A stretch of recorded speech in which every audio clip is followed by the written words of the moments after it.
Gênesis 12, de 10 a 20. Havia fome naquela terra. Assim Abrão foi para o Egito, para ali ficar, porque era grande a fome na terra. Quando se aproximava do Egito, quase ao entrar, disse a Sarai, sua mulher: Ora, bem sei que você é uma mulher muito bonita. Os egípcios, quando virem você, vão dizer: essa é a mulher dele. Então eles vão me matar, deixando você com vida. Diga, pois, que você é minha irmã, para que me tratem bem por sua causa e por amor a você me conservem a vida.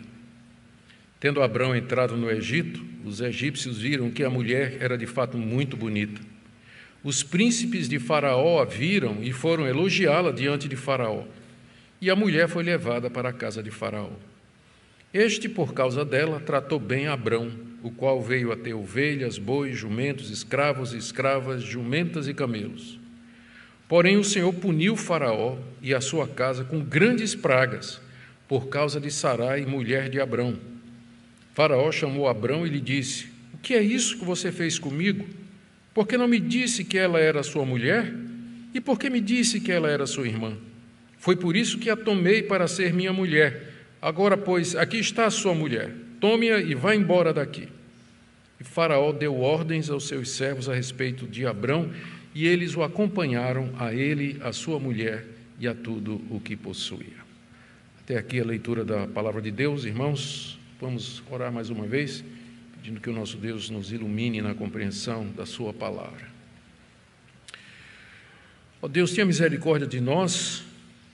Pedimos em nome de Jesus, suplicamos que o Senhor nos ajude a entender as lições da Tua palavra, entender o seu sentido e a sua aplicação para nós.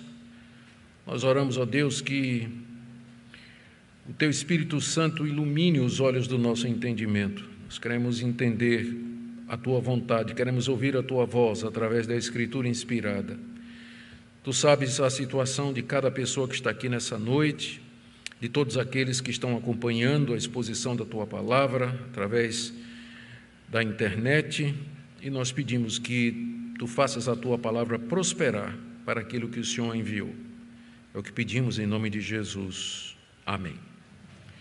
Irmãos, pela graça de Deus, nós estamos continuando a nossa série de mensagens no livro de Gênesis. Nós já fizemos a exposição dos capítulos de 1 a 11, que cobre desde a criação, passando pelo dilúvio, a Torre de Babel, até o espalhar dos descendentes de Noé por toda a terra.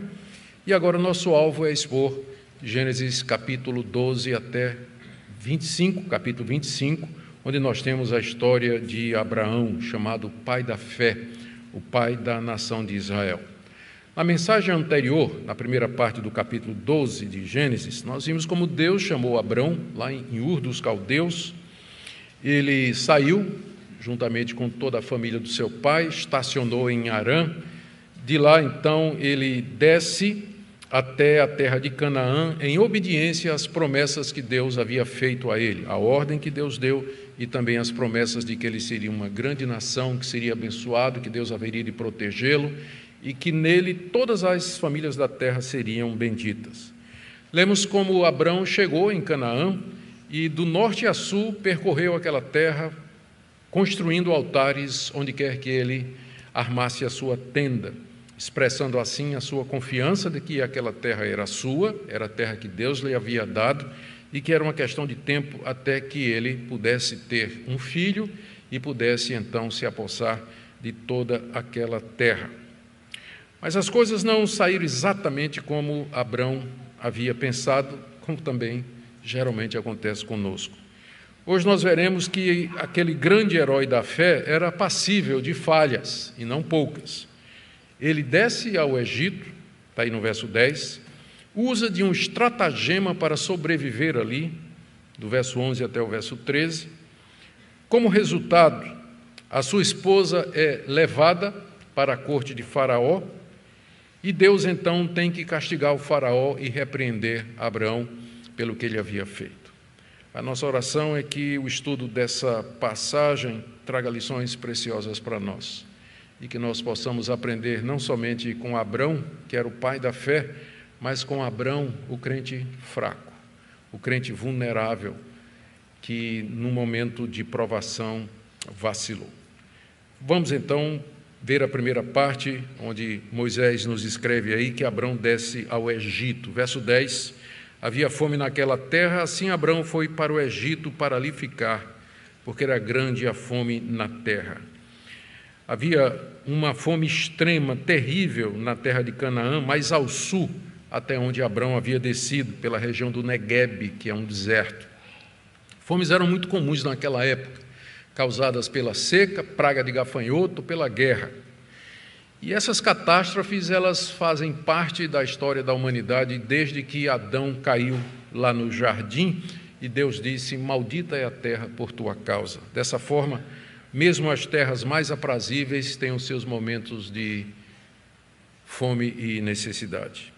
No Egito, contudo, naquele tempo havia comida. O Egito já era uma das grandes nações naquela época. Aquela região ao norte da África tinha sido povoada pelos descendentes de Cão. E era uma terra fértil, irrigada especialmente pelo rio Nilo, que era um dos rios mais conhecidos daquela época e é até o dia de hoje. Abrão, então, diz aí o verso 10, desceu até o Egito com a intenção de ficar lá. O verbo no hebraico sugere não um ficar permanente, mas ficar por um tempo. Tanto é que algumas traduções já dizem que desceu ou foi ao Egito para peregrinar ali, que é o sentido. Ele iria viver como estrangeiro no meio daquele povo, talvez ele esperasse ali até que a fome passasse e ele pudesse regressar a Canaã. Ele se viu bastante apertado com aquela situação, porque mal ele chega na terra de Canaã, depois que saiu de Ur, sua terra natal, passou um tempo em Harã, chega na terra prometida e é confrontado com uma fome. Era confrontado com uma fome grande, conforme o texto aqui reforça. E ele tinha muita gente. Nós mencionamos na mensagem anterior que nós não devíamos pensar em Abraão peregrinando como um grupinho assim de 10 pessoas que armavam a barraca em qualquer lugar, embaixo de qualquer árvore.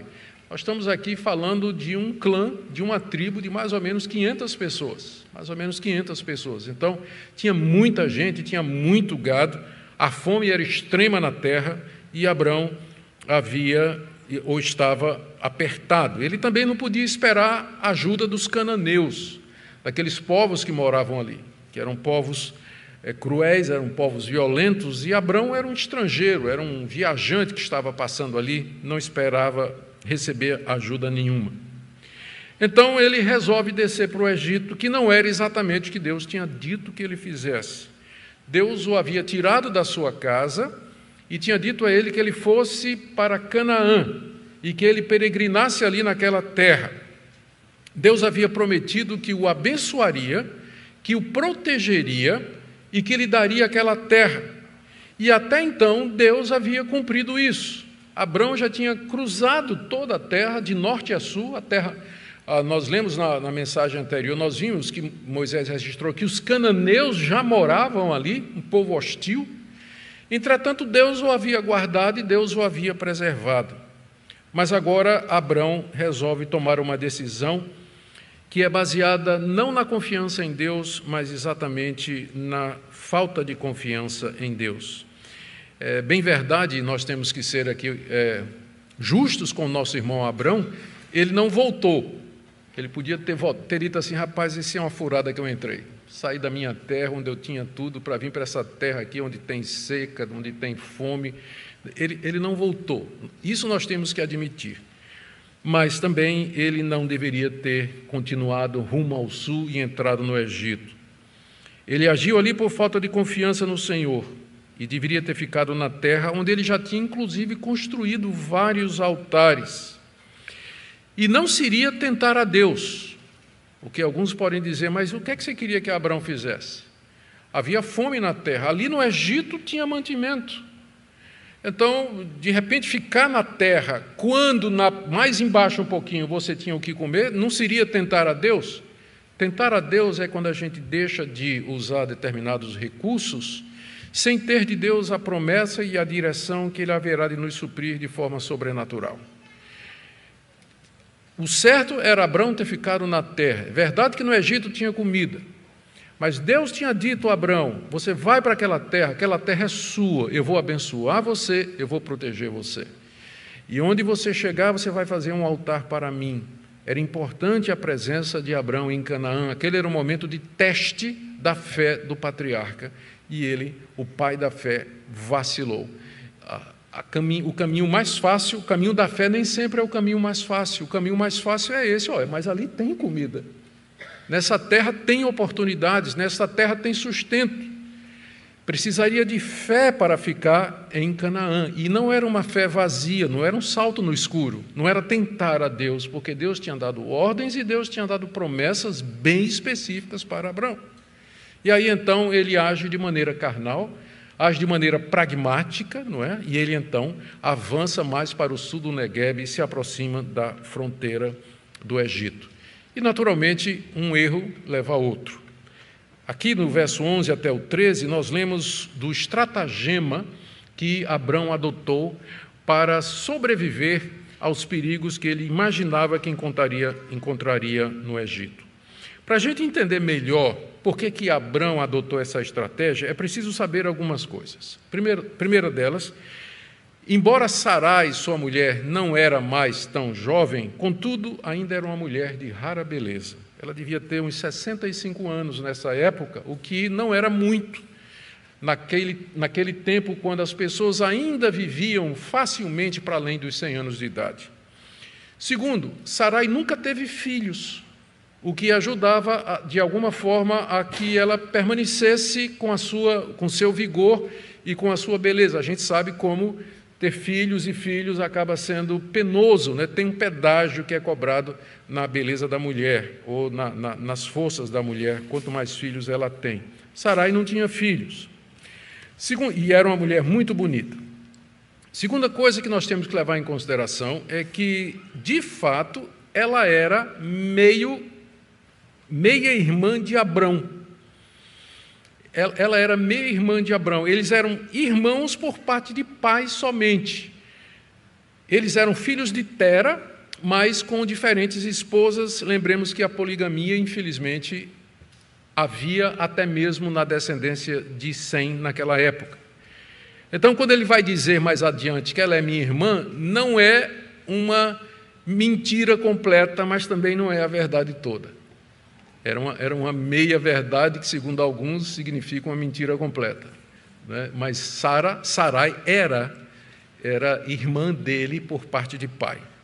Terceira coisa que nós temos que levar em consideração: era costume dos príncipes orientais do Antigo Oriente, das autoridades, dos reis, dos poderosos, era costume deles tomar para seu harém qualquer mulher bonita que eles quisessem que fosse solteira.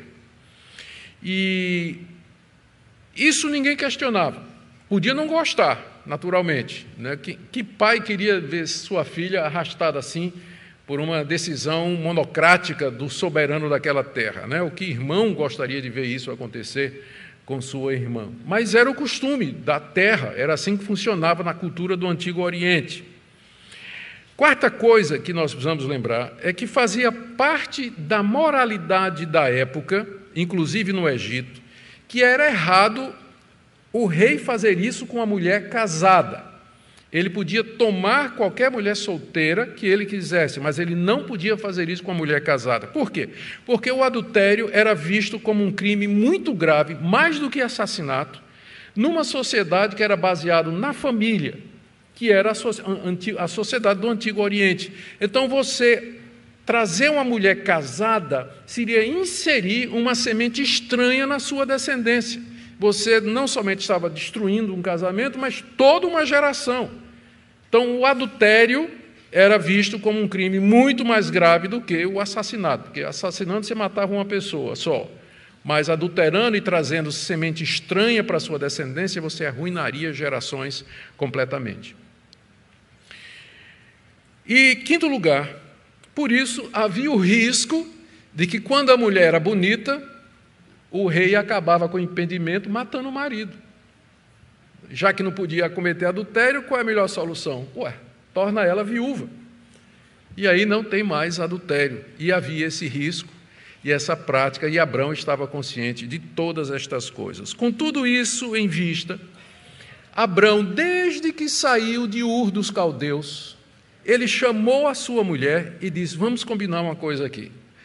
Nas terras que nós entrarmos, por onde a gente passar, você sempre vai dizer que é a minha irmã, para que eu seja poupado, para que não me tirem a vida, porque você é uma mulher muito bonita. Eles tinham combinado isso já algum tempo antes, talvez alguns anos antes, quando saíram de Ur dos Caldeus. Como é que a gente sabe disso?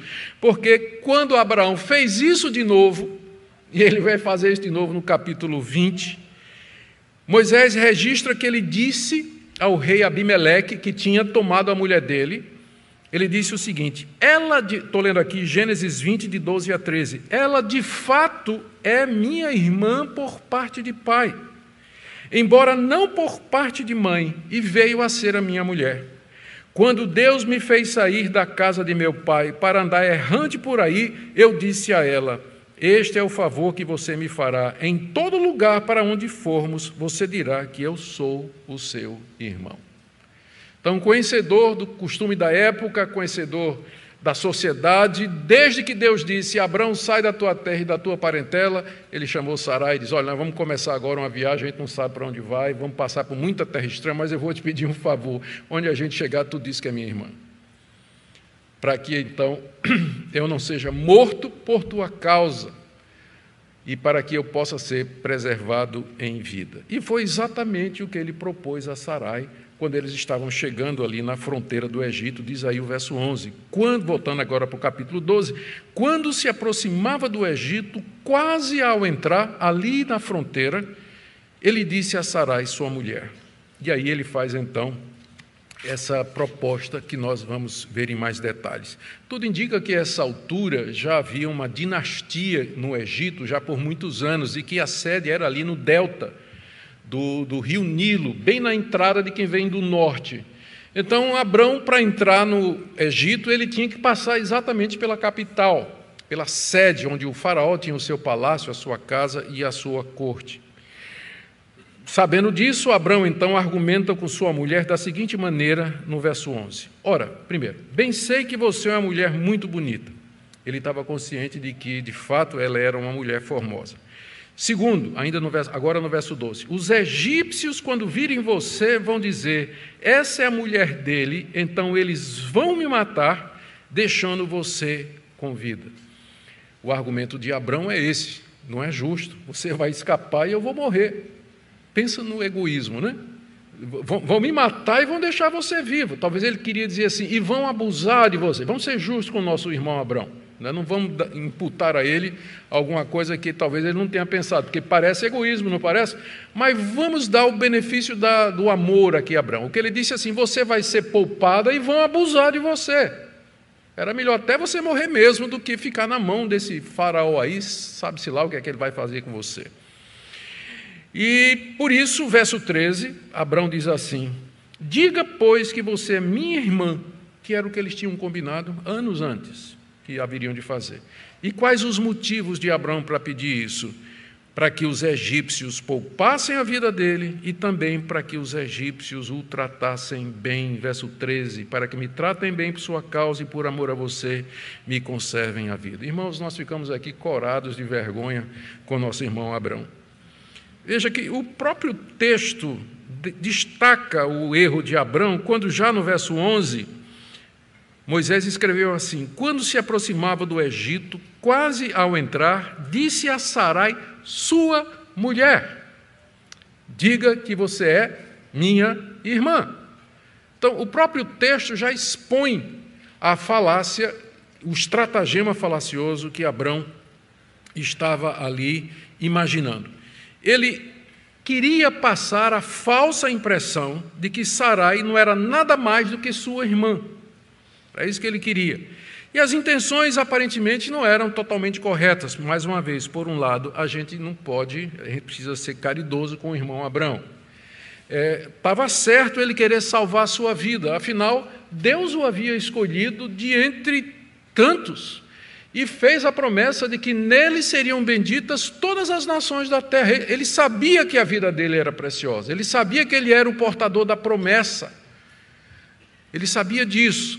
Então, nós podemos dar o crédito do amor a Abrão e dizer assim, ele estava preocupado realmente com o futuro da promessa, o futuro do mundo, que, num certo sentido, estava nele, como Deus havia dito. Mas, ainda assim, tudo isso começou quando ele resolveu, por falta de fé, sair de Canaã e descer para o Egito, onde a gente aprende que um erro leva ao outro e que, às vezes, fica tão complicado que você vai ter que continuar mentindo, você vai ter que continuar enganando, você vai ter que continuar fazendo alguma coisa errada. A melhor coisa é parar enquanto dá, é nunca fazer, é andar nos caminhos corretos, porque depois não vai ter solução que seja uma solução perfeita, não vai ter. Assim, ele estava, dessa forma, Abrão arriscou a honra e a pureza da sua esposa, e diz aqui até que ele estava pensando em ser tratado bem. Os egípcios não somente vão poupar minha vida, mas até vão me tratar bem. Aqui nós vemos o resultado de deixarmos de confiar em Deus e confiar numa falácia humana, carnal. O temor dos homens entrou no coração de Abrão. Quando a gente chegar no Egito, eles vão me matar. Nós estamos aqui em Canaã, nós vamos morrer de fome. Nós vamos para o Egito, lá vão me matar. O temor humano, o medo entrou no coração de Abrão, que parou de confiar em Deus, esqueceu o chamado de Deus, esqueceu como ele saiu pela fé lá de Ur dos Caldeus, esqueceu as promessas de Deus de abençoá-lo e protegê-lo e de que ele seria uma bênção para todo o mundo. O Deus que disse, em você serão benditas todas as nações da terra, será que não poderia proteger Abraão lá no Egito? Então, foi falta de confiança nas promessas de Deus que levou Abrão a fazer todo esse tipo de coisas. E aqui, claro, não podemos esquecer também que Sarai teve culpa. Ela está completamente silenciosa aqui. Ela não contesta, ela não resiste, ela simplesmente obedece numa atitude pragmática. Talvez ela pensou consigo mesma, é melhor contaminada do que morta. E ela então aceita a proposta do seu marido para fazer esse esquema para enganar o povo do Egito. Qual foi o resultado de tudo isso? Lemos aí de 14 a 16. As coisas correram como Abrão temia mesmo. Quando eles cruzam a fronteira e chegam no Egito, todo mundo percebeu a beleza da mulher. É interessante lembrar que naquele tempo não se usava véu. As mulheres só começam a usar o véu quando os persas dominam o mundo oriental. E aí obrigam a mulher a usar véu, mas naquele tempo elas eram desveladas, não se usava véu, por isso que quando ela entra, a beleza dela se torna notória, se torna pública. E logo a notícia foi levada a Faraó pelos altos funcionários de que uma estrangeira belíssima havia passado a fronteira e entrado na terra do Egito, como nós lemos aí no verso 14, tendo Abrão entrado no Egito, os egípcios viram que a mulher era de fato muito bonita. Os príncipes de Faraó a viram e foram elogiá-la diante de Faraó. O resultado, então, diz aí, final do verso 15, e a mulher foi levada para a casa de Faraó. Note que o texto chama de a mulher. Ela foi tratada como uma coisa, como objeto de prazer simplesmente, nem chamada pelo nome. E a mulher foi levada para a corte de Faraó. Foi levada para o seu palácio, para a sua casa. E Faraó mandou buscá-la para o seu harém, e certamente movido por paixões pecaminosas, sensuais, porque esse tipo de costume é a marca da queda no homem, esse tipo de prática de pegar a mulher que você quiser e levar para você. E isso tudo faz parte da raça, ou da marca do pecado, da corrupção na raça adâmica desde então. Movido por essas paixões, então, ele leva a mulher, não sem antes perguntar qual é a relação dela com aquele homem que está ao lado dela. E Abrão disse, é minha irmã. É minha irmã. Então, Faraó a leva ao seu palácio. E mais do que isso, Faraó trata Abrão muito bem. Parece que o plano de Abrão deu mais certo do que ele pensava, não é? Verso 16 diz aí que Faraó, por causa dela, tratou bem Abrão, o qual veio a ter ovelhas, bois, jumentos, escravos, escravas, jumentas e camelos, ou seja, o tipo de presente que um rei dava a outro. Mais uma vez, lembremos, Abrão não era uma pessoa qualquer, ele era o chefe de uma tribo numerosa e rica. Quando ele desce ao Egito, ele já é um homem rico e poderoso. O faraó leva a sua irmã e, como presente, talvez uma compensação, ele dá a Abrão o dote digno de um rei, que é exatamente esse tipo de coisa aqui, gado, todo tipo de gado, fora riquezas materiais que foram dadas. Se Abrão já era rico, ele ficou mais rico ainda. Do verso 17 a 20, nós encontramos o porém de Deus. Não é maravilhoso isso? Diz, olha como começa o verso 17. Porém, o porém aqui marca a ação de Deus na história, porque até agora Deus não apareceu. Notou isso? Como Deus está ausente? Até agora o nome de Deus nem foi citado. Primeira e única vez que o nome de Deus é citado é aqui, nessa passagem, quando é dito que ele intervém. E ele intervém em juízo. Ele intervém em juízo. Ele intervém para castigar Faraó e repreender o seu servo Abrão. Verso 17 nos diz: porém o Senhor puniu Faraó e a sua casa com grandes pragas por causa de Sarai, mulher de Abrão. Faraó já era culpado por suas paixões carnais e sua idolatria. Além disso, a ignorância da verdadeira relação entre Sarai e Abrão não o desculpava. Deus, então, diz o texto aí, manda grandes pragas sobre ele. Mais exatamente, grandes pragas, puniu o Faraó com grandes pragas, doenças terríveis sobre ele e a sua casa, que pode significar a sua família, ou então pode significar a sua corte, a corte lá no palácio. Provavelmente essas doenças eram doenças venéreas ou relacionadas com relacionamento sexual, para que o faraó pudesse fazer uma conclusão, chegar à conclusão de que aquilo veio por conta da recém-chegada mulher que ele tinha adquirido para o harém. Então, muitos estudiosos acham que essas pragas eram doenças desse tipo aí. Os objetivos do castigo de Deus sobre Faraó e sua corte são vários. Primeiro, evitar que o Faraó tivesse relações com Sarai. Segundo, proteger Sarai, que era parte essencial da promessa da descendência. Deus tinha dito a Abrão: você vai ter filhos, e vai ter filhos com essa mulher. Então, era importante que ela não fosse contaminada, que ela não fosse corrompida. Por isso, então, Deus age rapidamente, trazendo um castigo duro sobre Faraó. Nada no texto sugere que Faraó teve relações com ela. Mulheres que eram levadas para o harém geralmente passavam um período até de vários meses, passando por uma purificação física e religiosa, e algumas delas morriam sem ser chamadas para a cama do rei. Então ninguém pensa que foi assim. Faraó disse: vem cá, catou e já levou para a cama. Não foi. O costume naquela época era que as mulheres do harém, elas passavam por um longo período de purificação, de preparação, de beleza e tudo mais, antes de poderem compartilhar da cama do rei. E nós entendemos que o objetivo de Deus era evitar que chegasse a isso, e por isso, então, ele castiga grandemente Faraó. E um outro objetivo é confirmar a lei moral não escrita no Egito, mas gravada no coração da cultura, de que adultério de fato é pecado. De que, mesmo que eles não tivessem os 10 mandamentos, mas estava na consciência coletiva, porque eram todos descendentes de Adão. Os cananeus que colonizaram o norte do Egito, eles eram filhos de Noé, eram dos 3 filhos de Noé, o homem de Deus que conhecia toda a verdade de Deus.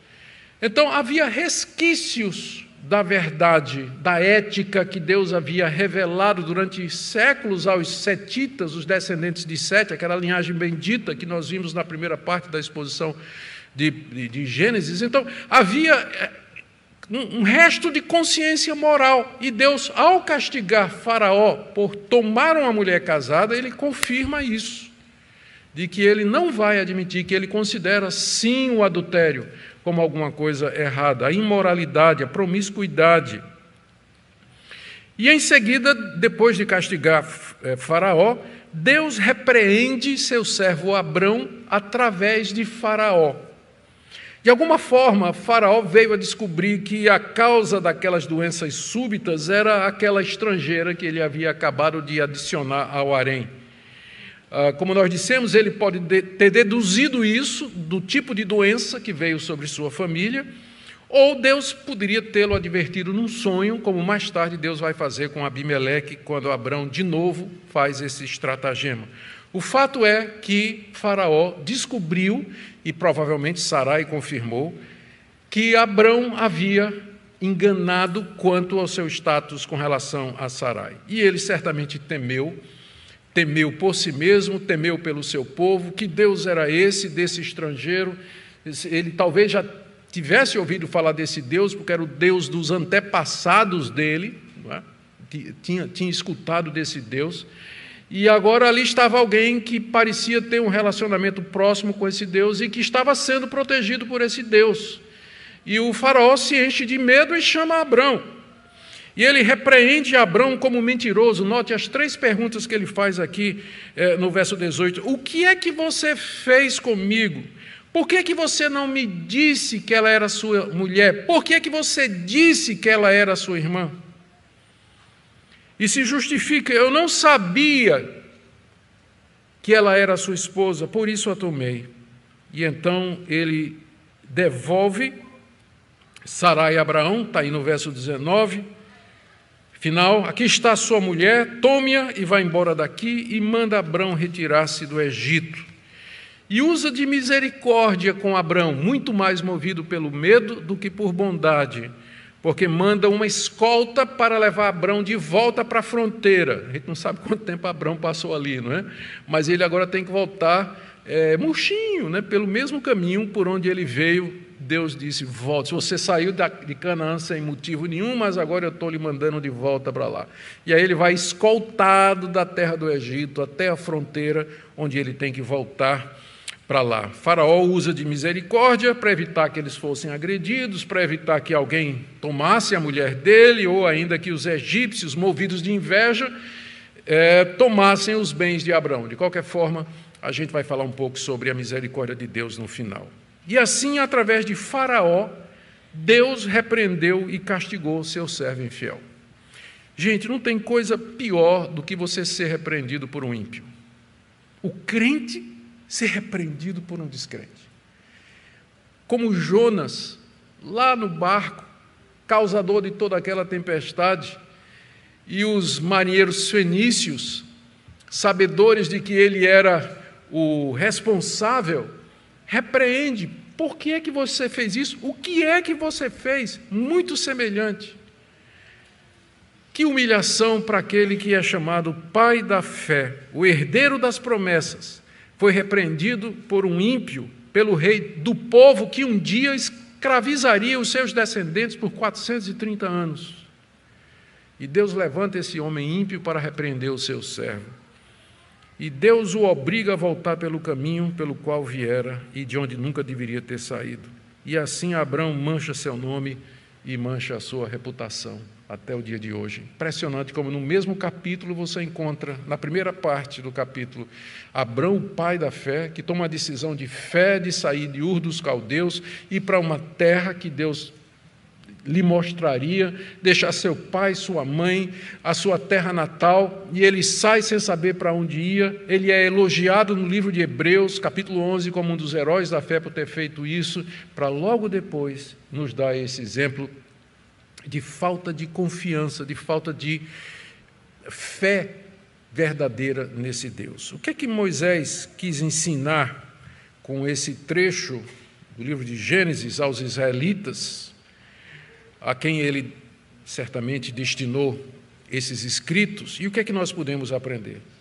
São algumas lições que eu queria tirar e depois uma breve aplicação. Primeiro, que a terra que os israelitas haveriam de herdar era frutífera e bela, mas havia períodos de grande seca e fome nela. Lembrem da figura de Moisés acampado com os israelitas do lado de cá do Jordão, na frente de Jericó, nas planícies de Moabe, Rio Jordão no meio, Do lado de lá estava a terra que Deus havia prometido, a mesma terra que Deus havia prometido a Abraão e onde Abraão havia peregrinado 430 anos antes. Era a mesma terra. Aquela mesma terra que Abraão verificou que também padecia fome, carência, necessidade, secas e pragas, era aquela mesma terra que os israelitas haveriam de possuir por herança. E, portanto, eles deveriam aprender a confiar em Deus. Eles deveriam aprender a confiar em Deus para a sua provisão. Usar os meios disponíveis, sim, mas sempre na dependência do Senhor e sob a direção dele. Da mesma forma que Abraão foi provado pela fome, os israelitas também seriam provados quando entrassem na terra, que é descrita como uma terra que mana leite e mel, mas nem sempre. Nem sempre.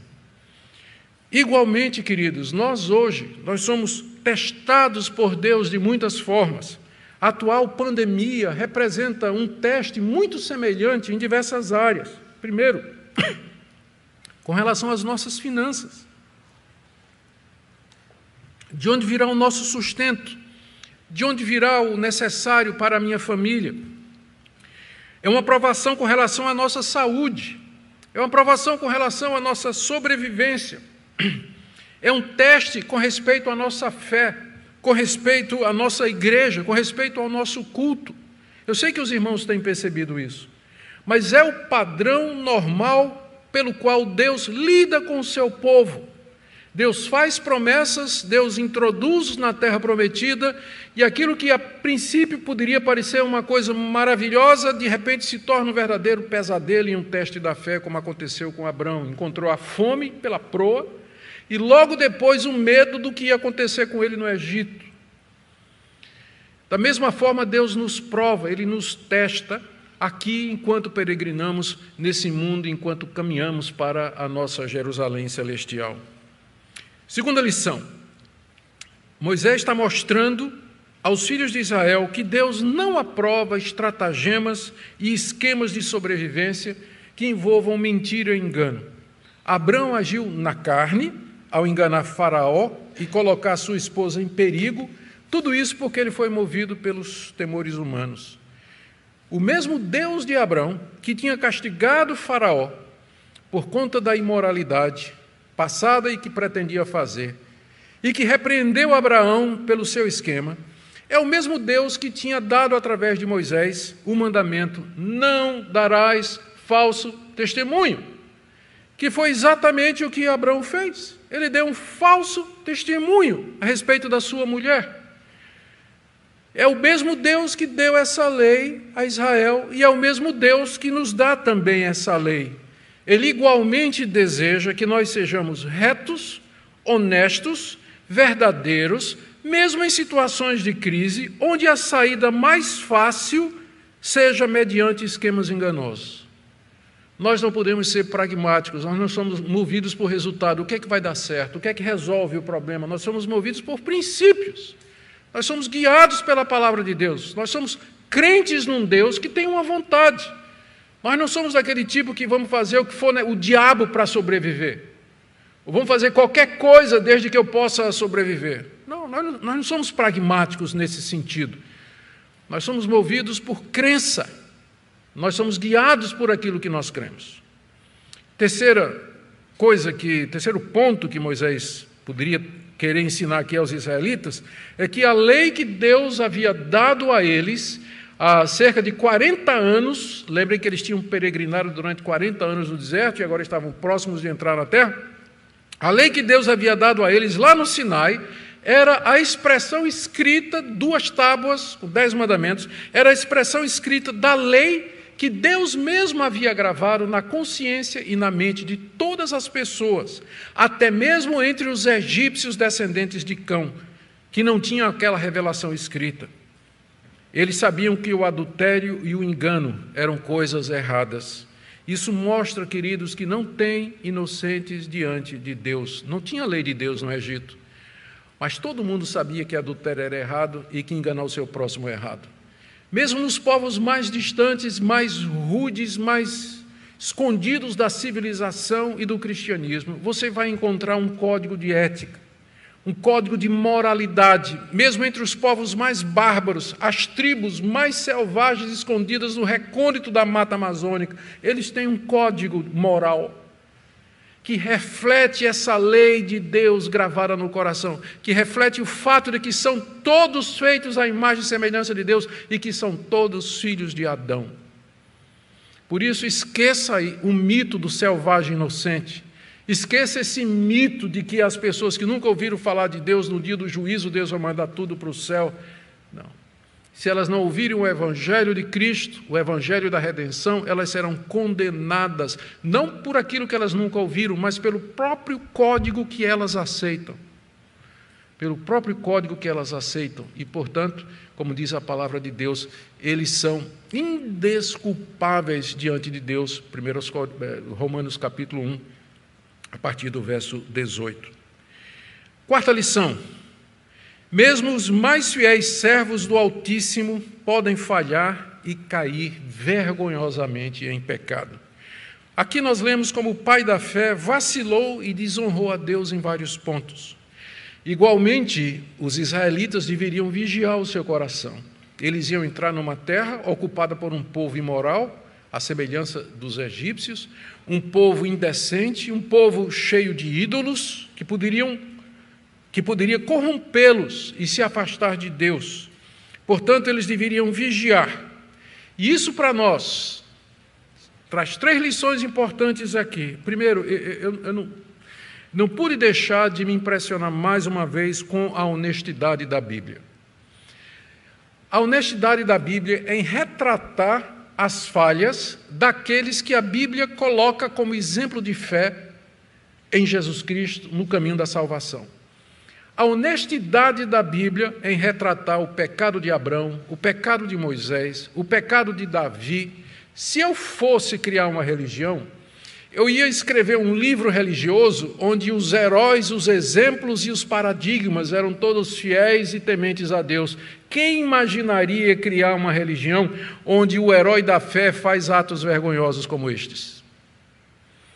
A não ser exatamente porque esse livro é inspirado por Deus, ele não é fruto da imaginação humana, onde a gente tentaria esconder ou minimizar ou diminuir a falha humana e a subjetividade humana. Não, exatamente porque ele é inspirado por Deus, é que ele é tão verdadeiro a respeito dos seus heróis e tão verdadeiro a nosso respeito.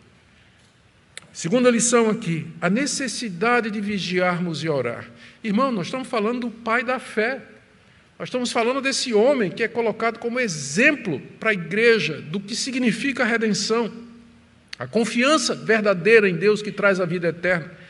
Mesmo a fé mais firme e genuína, ela passa por momentos de vacilação. Ela é tentada, a fé questiona, a fé pergunta, a fé vacila.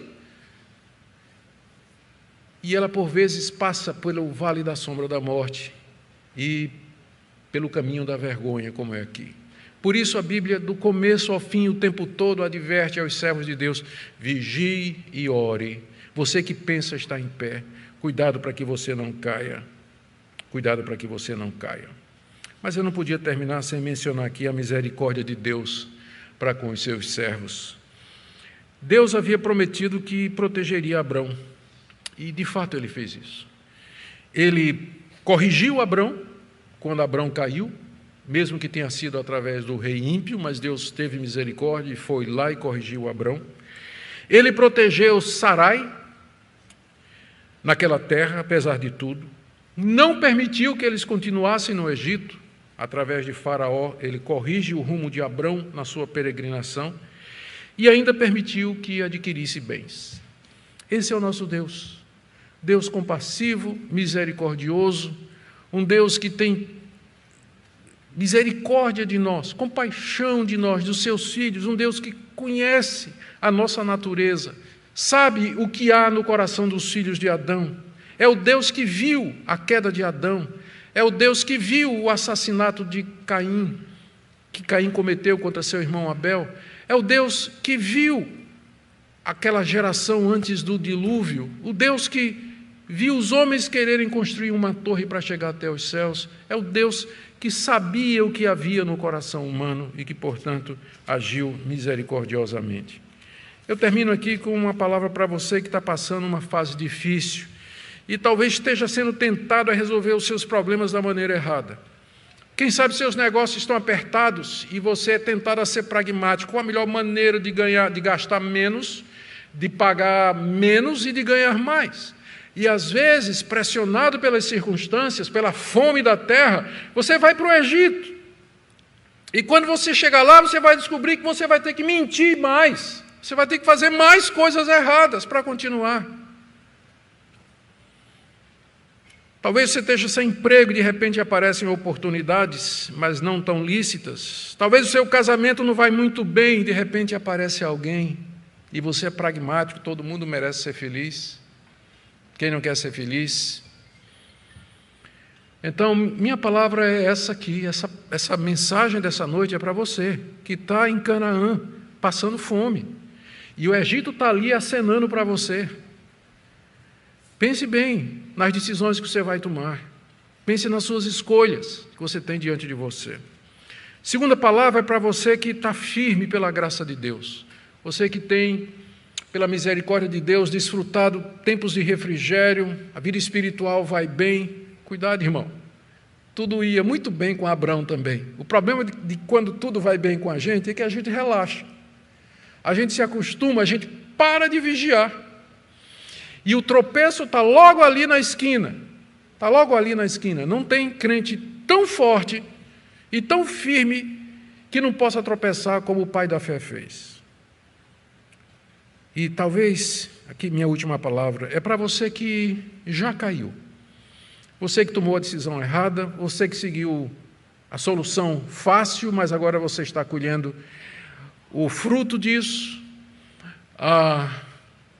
resultados danosos para a sua vida, para a sua família, para seu andar com Deus. Eu quero dizer que o Deus de Abraão, que teve misericórdia dele lá no Egito, e o trouxe de volta para Canaã, é o mesmo Deus nosso, ele não muda, sua misericórdia é a mesma, a sua compaixão é a mesma. Que você possa buscá-lo em oração, em arrependimento, confissão sincera de pecados. E pedir a Ele que Ele lhe traga de volta para o verdadeiro caminho, que Ele restaure a você, restaure sua vida, restaure sua família, restaure seus negócios, enfim, para que você volte de fato a ter esse período de comunhão e andar com Deus na terra que Ele prometeu nos dar. Oh Deus, oh queridos, que Deus nos abençoe nessa noite, que Ele traga, que o Seu Espírito aplique essa palavra no nosso coração, para que nós possamos servi-lo de todo o coração, todos os dias da nossa vida. Amém?